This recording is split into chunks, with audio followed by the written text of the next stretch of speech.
எல்லாரும் சொன்னாங்க, சின்ன படங்களுக்கு ஆதரவா ஆர்.வி. உதயகுமாரும், பேரரசும் எப்பவுமே அப்புறம் ராஜா சார், ராஜன் சாரும். நாங்க 3 பேரும் கிட்டத்தட்ட ஆடியோ ரிலீஸ் ஃபங்ஷன் எடுத்துக்கிட்டா, நாங்க 3 பேரும் 90% படங்களுக்கு, சின்ன படங்களுக்கு நாங்க 3 பேர் இருப்போம். இடையில அவர் கொஞ்சம் உடம்பு சுமாரா இருந்தா, "அண்ணே நீங்க கொஞ்சம் ரெஸ்ட் எடுங்கன்னு" நாங்கெல்லாம் திட்டி விட்டோம். அதனால கொஞ்ச நாள் அவரு தலைமறைவுல இருந்தார். என்ன? ஏன்னா திடீர்னு பார்த்தா இன்னைக்கு அண்ணன் வந்துட்டாரு. சூப்பர். நல்ல தெளிவா இருக்காங்க அண்ணன். அண்ணனுடைய உடல் நலத்தை நீங்கள் பார்த்துக் கொள்ள வேண்டும். நீங்கள் நீண்ட ஆயுளோடு ஏன்னா அவரு இலவசமா குழந்தைங்கள படிக்க வைக்கிற ஒரு ஸ்கூல் நடத்துறாரு. அவர விட உயர்ந்த உள்ளம் கொண்டவர்கள் என்ன பொறுத்தவரையில எங்க அண்ணன் அவரு. என்னுடைய முதல் படத்திலேயே ஒரு காட்சியில நான் அவர நடிக்க வச்சிருக்கேன். 1988ல. என்னுடைய மரியாதைக்குரிய நடிகர், திரைப்பட விநியோகஸ்தர் சங்க தலைவர், தயாரிப்பாளர் அவர் இல்லாத சங்கமே கிடையாது. அப்போ இந்த திருட்டு விசிடி, திருட்டு கேசட் எல்லாம் வெளியிட்ட டைம்ல உள்ளுக்குள்ள கடைக்குள்ள புகுந்து அவனுங்கள அடிச்ச ஒரே ஆளு தமிழ் திரையுலகத்தை காப்பாத்த பிறந்த ஒரே சிங்கக்குட்டி அவர்தான். எங்க அண்ணன் தான். அவரு உண்மையை உரக்கச் சொல்வார். யாருக்கும் பயப்பட மாட்டார். உங்க மாதிரியான ஆளுமை மிக்கவர்கள் எல்லா சங்கத்திலயும் இருக்கணும். அப்பதான் அந்த சங்கங்கள் நல்லா இருக்கும். திரையுலகம் நல்லா இருக்கும் அப்படிங்கிறது என்னுடைய அன்பான வேண்டுகோள். அது நடக்குமான்னு தெரியல. எங்க நம்ம தயாரிப்பாளர் சங்க உங்க மாமனார் எங்கப்பா? அவர் இப்போ கிளம்பிடுவாரு. வந்த உடனே அவர் வேலையை முடிச்சுட்டு கிளம்பிடுவார். முதல்ல நான் அப்படித்தான் பண்ணிட்டு இருப்பேன். இன்னைக்கு என்னை வச்சு செஞ்சுட்டாங்க. எல்லாரும் நெஞ்சுருக என்னை பாராட்டி பாராட்டி நானே கடைசியில பேசுறேன். விட்டுருங்கப்பா நானே உட்காந்துட்டேன். நான் மிக பிரமாதமா பேசினாங்க எல்லாரும். இந்த படத்தோட பேர் ரொம்ப பாப்புலர் ஆயிடுச்சு. தயாரிப்பாளர் சார் எங்க அவர் தயாரிப்பாளரை காணோம்ப்பா. அவருக்கே போர் அடிச்சு வெளியே போயிட்டாரா? சரி பரவாயில்ல விடுங்க. இணை தயாரிப்பாளர் உங்களுக்கு எனது வாழ்த்துகள். ஏன்னா நீங்க ஏதோ ஒரு கட்டத்தில் அவரோட சேர்ந்து இங்க நுழைஞ்சிருக்கீங்க. உங்களுடைய பிரசன்ஸ் இந்த படத்துக்கு வெற்றியை சேர்த்து தர வேண்டும் என்று அன்போடு கேட்டுக்கொள்கிறேன்.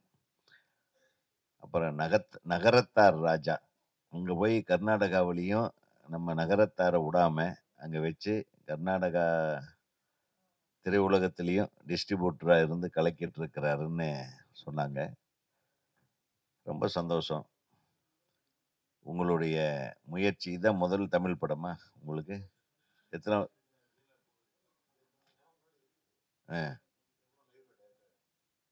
ஓகே. இதுதான் முதல் திரைப்படம் உங்க பேர்ல வர்றது. வாழ்த்துகள். முதல் படமே சிங்கக்குட்டியா இருக்கட்டும். அதான் ராஜா வீட்டு கண்ணுக்குட்டி என் தம்பி சொன்னாரே பேரரசு. அது சிங்கக்குட்டியா வரணும் அப்படின்னு உங்களை மனமார்ந்த வாழ்த்துகளோட உங்களை என்னண்ணே? அடுத்த படத்தோட ராஜா இல்ல, அடுத்த படம் ராணி வீட்டு செல்லக்குட்டின்னு வைங்க.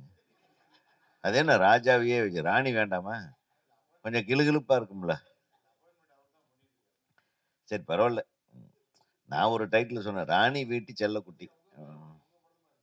என் படமா? அது அவர் படம். இந்த நாய்க்குட்டி, பன்னிக்குட்டி இதெல்லாம் இவரு என் தம்பி. சரி. நல்ல அருமையான கதை விளக்கத்தை கதை சொல்லிட்டே இருக்கிறாரா? நமக்கு இது யாருக்காக கதை சொல்றாரு, எதை நோக்கி இந்த கதை செல்கிறதுன்னு நான் யோசனை பண்ணிட்டே இருக்கிறேன். ஏன்னா நம்ம பேரரசு ஒரு கதை சொன்னார்னு அதில் ஏதாச்சும் ஒரு பொடி வச்சு தான் சொல்லுவார். அந்த பொடி என்ன பொடின்னு என்னால் இன்னைக்கு வரலும் இப்போ வரலும் கண்டுபிடிக்க முடியல. உங்களுக்கு யாராச்சும் புரிஞ்சுதா?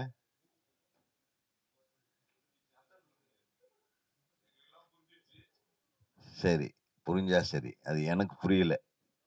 ஆக என் தம்பி மிக அழகா கதையை சொல்லி, அது எப்படி இந்த ஹோட்டல் கடைக்காரர் கதையை சொல்லி, ஒரு பையன் எப்படி சிங்கக்குட்டி ஆகிற, ஒருத்தன் எப்படி பன்னிக்குட்டி ஆகிறான் அப்படின்னு ரொம்ப அழகா சொன்னீங்க. இந்த திரைப்படம் இந்த 2 பார்ட் பார்த்தேன் நானு. மிக ஒரு நேர்த்தியான இசையமைப்பு இருந்தது. தெளிவா இருந்தது. அழகா கேட்கறதுக்கு இனிமையாவும். பாடல் வரிகளும் அந்த அம்மா தான் எழுதியிருந்தாங்க அந்த பாட்டு.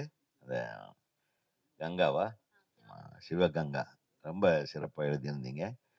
ஆச்சரியம் என்னன்னா, அவங்க பாட்டு எழுதி குடுத்து டியூன் பண்ணது. நான் இதுவரையிலும் பாட்டு எழுதி குடுத்து எந்த மியூசிக் டைரக்டரையும் டியூன் பண்ணல.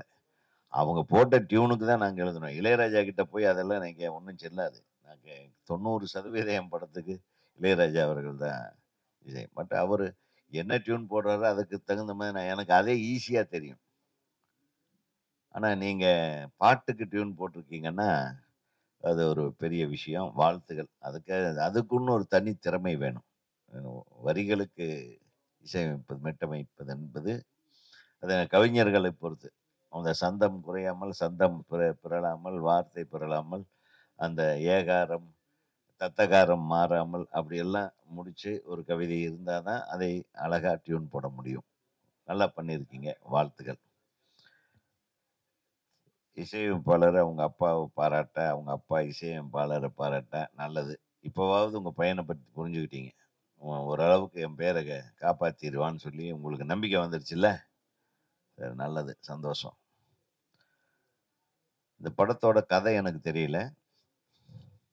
ஒரு காதல் கதை. அதுக்குள்ள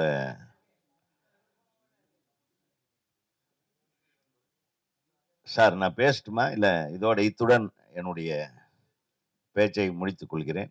ஏன்னா அவங்க பேசிட்டே இருக்கிறாங்க. நம்ம பேசலாமா? வேண்டாமா? அவரு உன்னதான் இல்ல. ராஜன் இல்ல. ம். மாஸ்டர் தான். நம்ம பேசும்போது மாஸ்டர் கேட்கவே மாட்டாரு. அவரு பேசும்போது மட்டும் கத்தி கத்தி தமிழன் அப்படிங்கும்போது நாங்க கை தட்டணும். நம்ம பேசும்போது டைவர்ட் பண்றது. ஏப்பா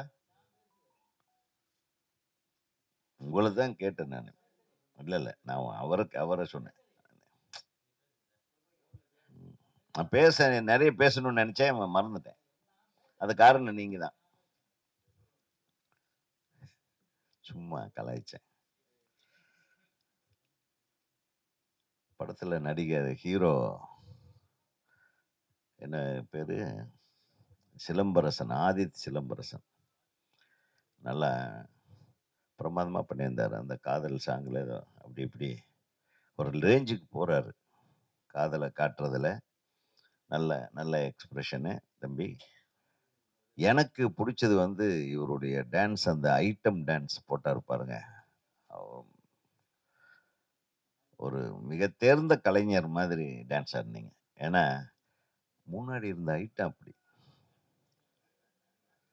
பிரமாதமா ஏன்டா அந்த பாட்டுல சுமாரா அப்படி பண்ணிட்டானே, இந்த பாட்டுல வுட்டு கலக்குறானே அப்படின்னு பார்த்தா, முன்னாடி ஆடுற 3 ஐட்டங்கள்ல சென்டர் ஃபிகர் பார்த்தா, எனக்கே ஆடணும் போல தோணுது.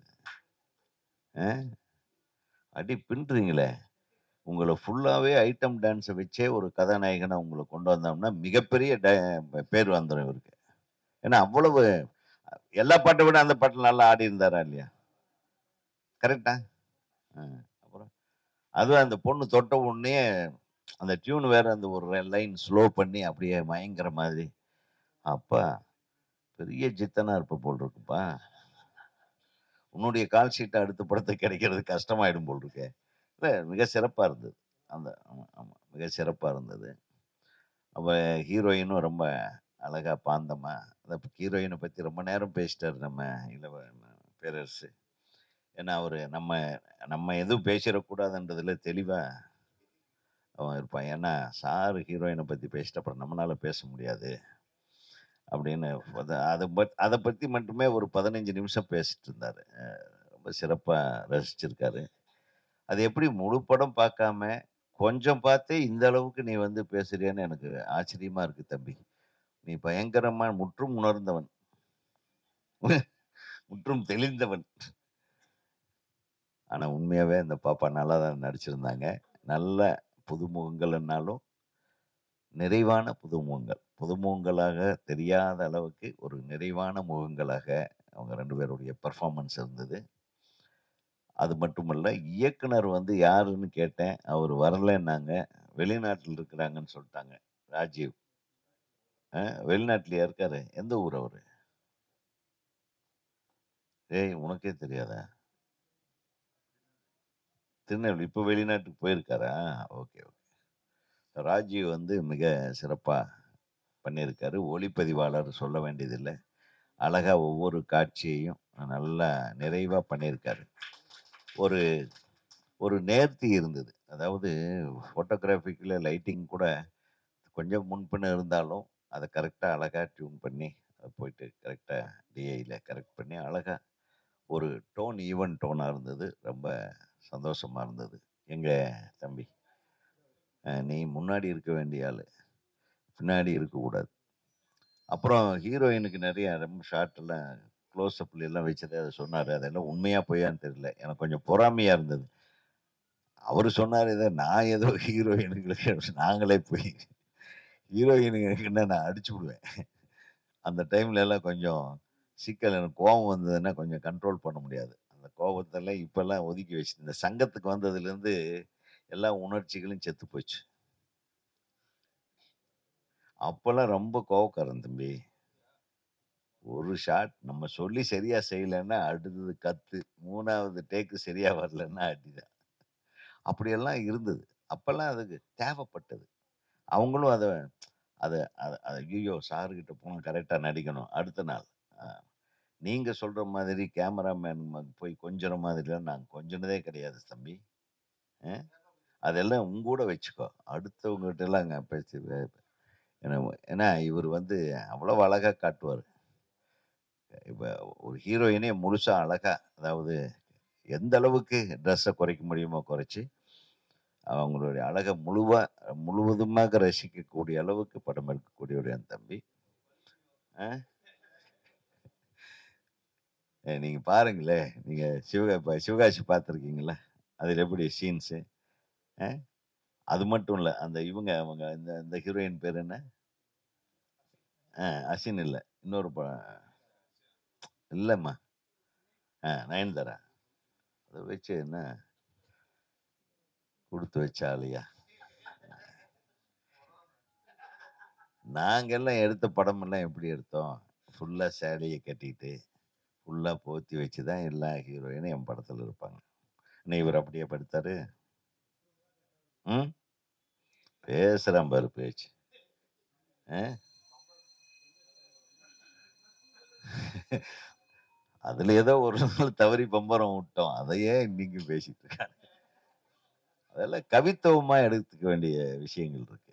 பம்பரம் விடுறதுன்றது அது ஒரு பம்பரம் பண்றது ஒரு கட்சியோட சின்னம்ங்க. இப்ப அதெல்லாம் தப்பா பேசக்கூடாது. ம்.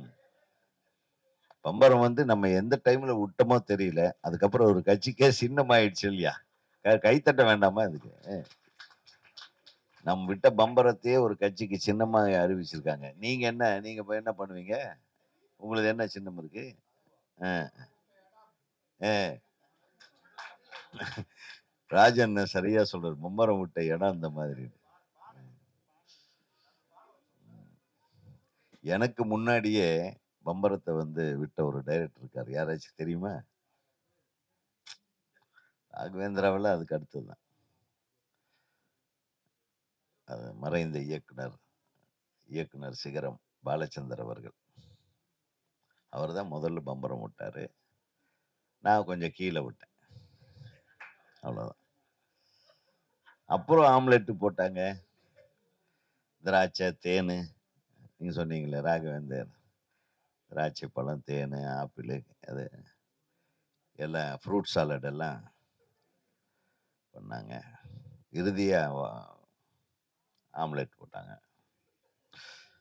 இது எப்படி ஒரு வளர்ச்சி. அதாவது நம்மள மட்டும் எல்லாமே தப்பா சொல்லக்கூடாது. ஒருத்தர் பண்றாருன்னா, அத ரசிக்கிறாங்கன்னா, அடுத்தவன் பண்ணத்தான் செய்வான். புரியுதா உங்களுக்கு? இப்போ காதல் காட்சிகள்ல இப்படிதான் எடுக்கணும்னு ஏதாச்சும் இருக்கா? ஆனா ஒரு ஒரு ஒரு ஒரு பல காலமா சிவாஜி சார், எம்ஜிஆர் சார் காலத்திலிருந்து பார்த்தீங்கன்னா, ஒரு காதல் பாட்டுல என்னென்ன ஹீரோக்கள் பண்ணுவாங்க. எம்ஜிஆர் வந்து இடுப்புக்கு அப்படி இப்படி கை வச்ச உடனே தட்டுவான் பாருங்க கைய. ஒரு ஹீரோயின் புடிக்கவே மாட்டாரு அவரு.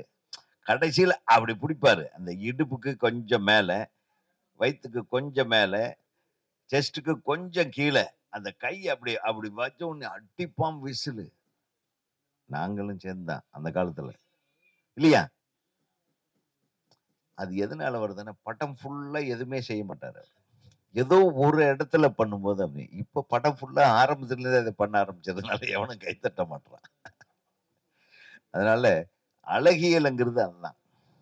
அந்த முழு படத்திலயும் ஒரு உயர்ந்த ஒரு கதாபாத்திரமா சின்ன கவுண்டர்ல கொண்டாந்துட்டு, ஒரு இடத்துல லைட்டா அவரும் வேணும்னே விடல. அந்த பம்பரத்த உட வச்சது யாருன்னா ஹீரோயின். யோவ்! நீ தோத்தா நான் விடுவேன். நான் தோத்தா நீ விட்டுக்க. அப்படிதான் சொல்லும். அதனால அது ஒண்ணும் இப்ப நம்ம யாருமே வற்புறுத்தி கட்டாயப்படுத்தி எல்லாம் வைக்கல. அது போட்டியில வந்தது. அந்த போட்டியில அந்த பொண்ணு தோத்துருது அவ்வளவுதான். ஆக ஒரு காட்சி, காதல் காட்சியாகட்டும், ஒரு காதல் கதைகள் ஆகட்டும், அதுல வந்து காதல் எப்படி ஆரம்பிக்குது? இந்த காதல் எப்படி வளருது? அந்த காதலுக்கு உண்டான தடைகள் என்ன? அந்த தடைகளை மீறி அந்த காதல் எப்படி ஜெயிக்குது அல்லது தோக்குது? இதுதான் ஒரு காதல் கதையோட இலக்கணம். சிலது தோக்கலாம், சிலது ஜெயிக்கலாம். தோத்த காதல் ஜெயிச்சதாக மிகப்பெரிய வெற்றி அடைஞ்சிருக்கு. ஜெயிச்ச காதல் கூட தோல்வி அடைஞ்சிருக்கு. ஸோ இந்த வாழ்க்கையில காதல்னு எடுத்துக்கிட்டோம்னாவே இத்தனை விஷயங்களையும் அது இது எதை நோக்கி கதை நகர்கிறது இந்த காதல் கதைன்னு எனக்கு தெரியல. இந்த பாடல்களை பார்க்கும்போது ஒரு மெல்லிய உணர்வு ஒண்ணு த்ரூ அவுட் இருக்கு. அத கொஞ்சம் கமர்ஷியலா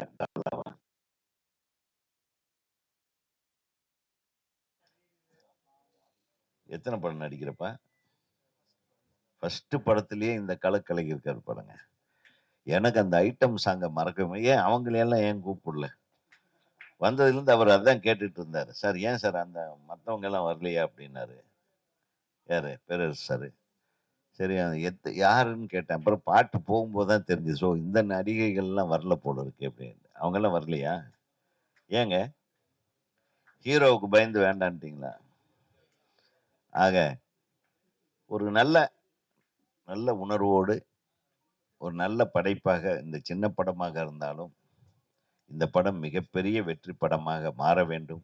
அதற்கு எப்பவுமே எங்க பத்திரிகை நண்பர்கள் உங்களுக்கு உங்கள பத்தி எழுதிட்டு இருப்பாங்க. அதுலலாம் சந்தேகமே பட வேண்டாம். இந்த படத்துல நீங்க செய்ய வேண்டிய ஒரே விஷயம் என்னன்னா, இன்னையிலிருந்து ரிலீஸ் வரையிலும் டெய்லியும் பத்திரிகைகள்ல இந்த படத்த பத்தி வந்துகிட்டே இருக்கணும். அது இன்னைக்கோட முடிஞ்சு போச்சுன்னு நீங்க பெட்டிய தூக்கிட்டு கர்நாடகா போயிறக்கூடாது.